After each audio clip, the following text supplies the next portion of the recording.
আমাদের নির্বাচনী ইশতেহারে ব্লু ইকোনমির বিষয়ে একটি কম বেশি ডিটেল পরিকল্পনা আছে। আমাদের মাননীয় প্রধানমন্ত্রী বলেছেন ব্লু ইকোনমির কথা। ব্লু ইকোনমিতে 8টি বিষয় আছে, যেমন আমরা সাগরে মাছ ধরতে পারি, এক্সপ্লোরেশন করতে পারি, গ্যাস তেল আমরা করতে পারি, ship building, ship repairing, ship breaking ইত্যাদি এই জাতীয় কাজ। এবং সব মিলিয়ে যে বিষয়টা হলো, মাননীয় স্পিকার আপনার মাধ্যমে জানাতে চাই, নেপাল একটি অঞ্চল দেশ যেখানে সাগর নেই এবং তার একটা ল্যান্ডলকড এরিয়া, আর আমাদের অপার সাগর আছে, আমরা কাজে লাগাতে পারি না। তার মধ্যেও এই উপকূলীয় অঞ্চলের মানুষ অত্যন্ত দুর্ভোগের শিকার হয়। সাইক্লোন, ঝড়জা, ভূমিকম্প যখন তৈরি হয়, এবং উপকূলীয় অঞ্চলের মানুষ প্রকারান্তরে সারা বাংলাদেশের মানুষের মধ্যে অত্যন্ত গরিব।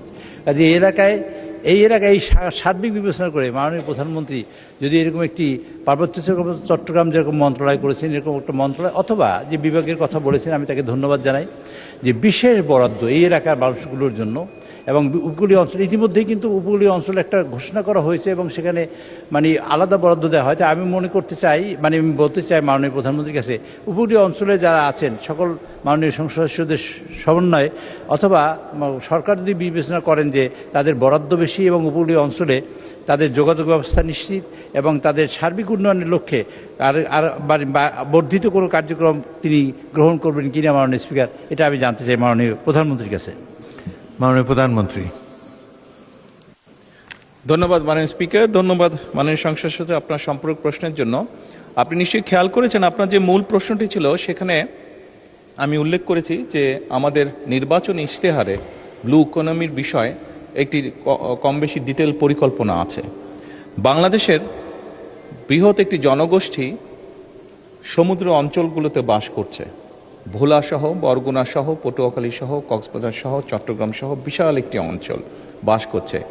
এবং খুব স্বাভাবিকভাবেই আমরা যদি এই ব্লু ইকোনমির বলতে যে সকল অর্থনীতি, যে সকল বিষয়গুলো এখানে আছে, সেগুলোকে যদি আস্তে আস্তে অর্থনৈতিক সম্ভাব্যতা বিবেচনা করে আমরা গড়ে তুলতে পারি, তাহলে অবশ্যই বহু মানুষের জীবনযাত্রার মান আমরা পাল্টাতে সক্ষম হব। এবং সেখানে এই অঞ্চল এবং এই বিশাল অঞ্চলকে ঘিরে বিশাল একটি অর্থনৈতিক অঞ্চল গড়ে উঠবে, যা সামগ্রিকভাবে দেশের অর্থনৈতিক একটি শক্তিশালী অবস্থানে নিয়ে যাবে অবশ্যই ইনশাআল্লাহ। এবং সেজন্যই এবং এই সকল বিষয় বিবেচনা করি আমরা আমাদের নির্বাচনী ইশতেহারে এই বিষয়টিকে অত্যন্ত গুরুত্বের সাথে তুলে ধরেছি এবং সরকারের বিভিন্ন মন্ত্রণালয় এরই ভিতরে ধীরে ধীরে পরিকল্পনাগুলো গ্রহণ করা শুরু করেছে। এতে যেহেতু একটি বিশাল বিষয়, সেই জন্য এটার ফল পেতে কিছু সময় লাগবে। তবে আমরা দৃঢ়ভাবে বিশ্বাস করি ইনশাআল্লাহ আমরা সঠিক পরিকল্পনা নিয়ে এগোতে সক্ষম হলে আমরা দেশের বিশাল একটি অংশ এবং সেই অংশে বসবাসরত মানুষদের জীবনযাত্রা সুন্দরভাবে পরিবর্তন করতে সক্ষম হব।